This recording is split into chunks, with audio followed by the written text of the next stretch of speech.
அம்மா என்னம்மா செய்ய போறீங்க? வெண்டைக்காய் பொரியல்மா. ரொம்ப சீக்கிரமா அந்த ஆகிறது செய்யறது ரொம்ப சுலபம்.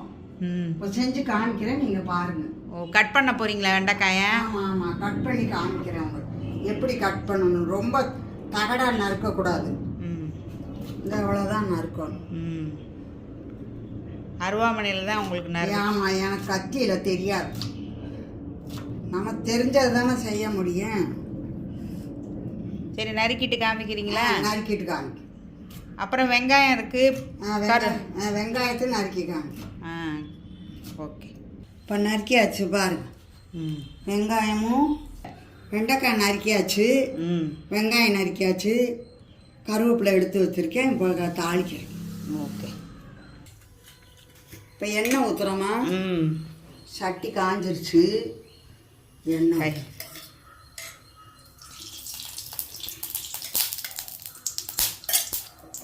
2 ஸ்பூன் எண்ணெய் ஊற்றிருக்கீங்களா?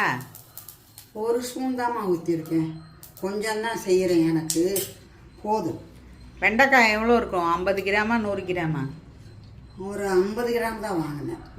ஒரு 6-7 வெண்டைக்காய் இருந்துச்சு, அவ்வளோதான். இந்த பாருங்க, நீங்கள் பார்த்தாச்சு 7 வெண்டைக்காய். காஞ்சிச்சு பாருங்க என்ன. காயட்டும், அப்போ தான் வெடிக்கும். இல்லை, கடுகு உளுந்தம் பருப்பு, வெங்காயம், வெங்காயம், கருவேப்பிலை. ரொம்ப சிம்பிள், சீக்கிரம். ஒரு சாப்பாட்டில் உட்கார வச்சுட்டு கூட இதை செய்யலாம், அவ்வளோ ஈஸி இது. நீங்கள் இதெல்லாம் செஞ்சீங்கன்னா ரொம்ப இது. இப்போ வெங்காயம் வதங்கிடுச்சு. வெண்டைக்காய் இது இப்போ உப்பு போடணுமாம்மா? ஆமாம் ஆமாம், இந்த பாருங்க. உப்பு போட்டு சிம்மிலையே வதக்கணும். சிம்மிலையே வதக்கணும். அது குறைச்ச அனலில் வச்சு வதக்கணும். ரொம்ப இதில் வச்சு இருங்க. வெந்துருச்சு. இப்படி வதங்கினா அதுக்கப்புறம் என்ன செய்யணும்? தயிர் ஊற்றும். ஊற்றுங்க. தயிர் ஒரு 2 ஸ்பூன். இந்த பாருங்க. போதும், அவ்வளோதான். பெப்பர் போட்டிங்களா? இன்னும் பெப்பர் லாஸ்ட்டில் தான் போடணும். இந்த தயிரில் வதக்கிக்கிட்டு இறக்க போகையில் போடணும். பெப்பர் போட்டு பொரிச்ச குழம்பு, ரசம், மிளகு ரசம், மிளகு சாதம் எல்லாத்துக்கும் இது தொட்டுக்கிற ரொம்ப சூப்பராக இருக்கும். நீங்கள் வேணும்னா ஒரு தடவை இல்லை, அவ்வளோதான் வேலையே, அவ்வளோதான். ஈஸி, ரொம்ப ஈஸி. வதக்கணுமா அந்த ஆயிடுச்சு, அவ்வளோதான். எதுக்கு மேட்ச்ன்னு சொன்னீங்க? பொரிச்ச குழம்பு, ரசம், மிளகு சாதம், இதுக்கெல்லாம் இது மேட்ச்சு மழை காலத்துக்கு ரொம்ப சூப்பராக இருக்கும். நீங்கள் மிளகு பொடி கூட நீங்கள் வீட்டில் செஞ்சு வச்சுக்கலாம், அப்பப்போ பண்ணிடணும்.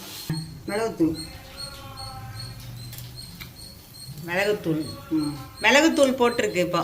ஆமாம், மிளகுத்தூள் போட்டு பரட்டி ஒரு பரட்டி அந்த சூட்லேயே பரட்டினா போதும், இல்லாட்டி அடி பிடிச்சிடும். தவா ஆஃப் பண்ணிட்டீங்களா? ஆஃப் பண்ணி.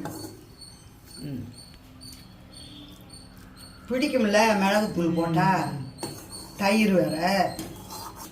நீங்கள் செஞ்சு பாருங்கள். அதுக்கப்புறம் ஸ்ரீலட்சுமி சேனலில் பாட்டி செஞ்சது நல்லா இருக்குன்னு நீங்கள் சொல்லணும். அப்போ தான் எனக்கு மனது. இது என்ன பொரியல்மா? பேர் என்ன? வெண்டைக்காய் பொரியல் தான். இதுக்கு ஒன்றும் மிளகு பொரியல், மிளகு போட்டிருக்கனால மிளகு பொரியல். நீங்கள் வேணுன்னா செஞ்சு பாருங்கள். அப்புறம் பாட்டி சொன்னது சரியாக இருக்குங்க. சாம்பார் வெங்காயம் தான் நான் போட்டிருக்கேன். சொல்லுங்கள்.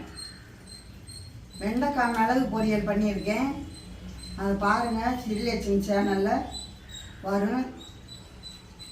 இது எப்படி செய்கிறதுன்னு இப்போ செஞ்சு காமிச்சிருக்கேன். மழை காலத்தில் இது ரொம்ப நல்லது, சளி பிடிக்காது. பொரிச்ச குழம்பு, மிளகு ரசம், மிளகு சாதம், இதுக்கெல்லாம் நல்ல காம்பினேஷன். நீங்கள் செஞ்சு சாப்பிட்டு பாருங்கள், அதுக்கப்புறம் சொல்லுங்கள். ஸ்ரீலட்சுமி சேனலை லைக் பண்ணுங்கள், ஷேர் பண்ணுங்கள், சப்ஸ்கிரைப் பண்ணுங்கள்.